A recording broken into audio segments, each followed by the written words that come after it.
మీ ఇంట్లోంచి ఎవరైనా ఇండస్ట్రీకి రాబోతున్నారంటే నా ఇంట్లోంచా? అంటే మీ మనవడు మనవరాలు రాబోతున్నారు కదా? మనవడు ఒక్కడే ఉన్నాడు. కానీ ఇండస్ట్రీలోకి అందరూ రావచ్చు, అందరూ రావాలి.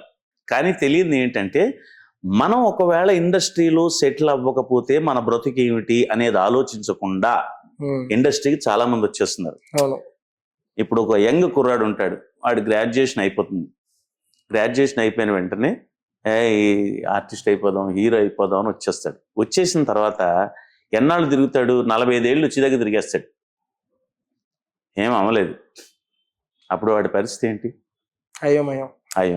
అయితే మనం వెనకాల ఒక టెక్నికల్ యాటిట్యూడ్, ఇప్పుడు ఒక డ్రైవరు పనిచేసేవాడు హీరో అవ్వాలని వచ్చాడు, బాగుంటాడు కుర్రాడు, రావచ్చు, తప్పలేదు. ఎంచేతను అతనిలో ఒక టెక్నికల్ క్వాలిఫికేషన్ ఉంది. Is a driver.